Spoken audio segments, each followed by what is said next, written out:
ոչ էլ 100 կիլոմետր հեծանիվ քշի։ Հաջորդ հարցը Հովհաննես Շահովյան, Սպուտնիկ Արմենիան։ Շնորհակալություն։ Պարոն վարչապետ, դիմել է արդյոք Իրանը հումանիտար օգնության համար Հայաստանին, եթե ոչ, ապա պատրաստվում եք արդյոք ձեր նախաձեռնությամբ օգնություն ուղարկել հումանիտար Իրան։ Մյուս հարցը Ադրբեջանի նախագահը պարբերաբար խոսում է Արևմտյան Ադրբեջանի մասին, Հայաստանի տարբեր տարածքների նկատմամբ նկարտումների մասին, ընդհանուր Երևանի տարբեր թաղամասերի եւ այլն, եւ դուք եւ ձեր թիմակիցները դա համարում եք Ադրբեջանի ներքին խոսույթ, նախագահի ներքին խոսույթ, ներքին լսարանին ուղղված եւ այլն։ Որքանով է դա ձեզ համար ընդունելի որպես այդպիսին, հաշվի առնելով խաղաղության օրակարգը եւ որն է ձեր ներքին խոսույթը ուղղված լսարանին որպես հակակշիռ հայկական լսարանին։ Ես դա չեմ համարում ներքին խոսույթ, ես դա համարում եմ շատ վտանգավոր process։ Եվ համարում եմ, որ այդ վտանգավոր process-ը մենք պետք է կառավարենք։ Եվ պետք է այդ process-ը իր բոլոր պարամետրերով հասկանանք։ Բայց ինչի մասին եմ խոսում։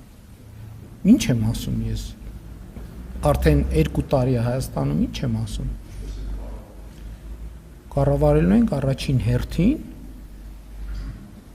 process-ի պատճառահետևանքային կապերը հասկանալով եւ պետականակենտրոն տրամաբանություն որդեգրելով,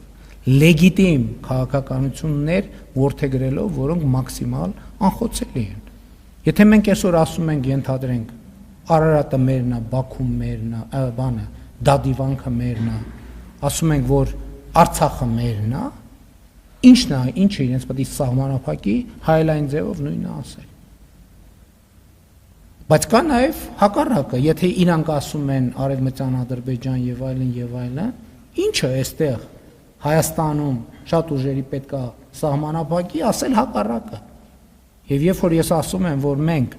եւ Ադրբեջանը եւ Հայաստանը պետք է ռազմավարական գործարքի տրամաբանության մեջ գնանք, սա նշանակում է, որ մենք զուգահեռաբար այս խնդիրը պետք է լուծենք։ Զուգահեռաբար այս խնդիրը պետք է լուծենք, որ եւ դրա առաջին ամենակարևոր քայլը արված է խաղաղության համաձայնագիրը նախաստորագրված է, որտեղ կողմերը միմյանց տարածքային ամբողջականությունը, ինքնիշխանությունը, սահմանների անխախտելիությունը ճանաչել են Ալմատայի հռչակագրի հիման վրա։ Եվ մենք այս հենքի վրա պետք է կառուցենք խաղաղությունը, բայց այդ եմ ասում։ Իրականում ես ինչ խոսում եմ, հենց դրա մասին եմ խոսում։ Ինչ վերաբերվում է Իրանի Իսլամական Հանրապետությունը, Իրանի Իսլամական Հանրապետությունը մեզ հումանիտար օգնության հարցով դիմելու անհրաժեշտություն չունի, որովհետև մենք ինքներս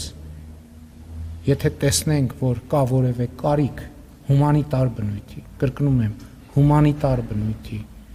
որը մենք կարող ենք աջակցել, մենք կանենք այդ քայլը։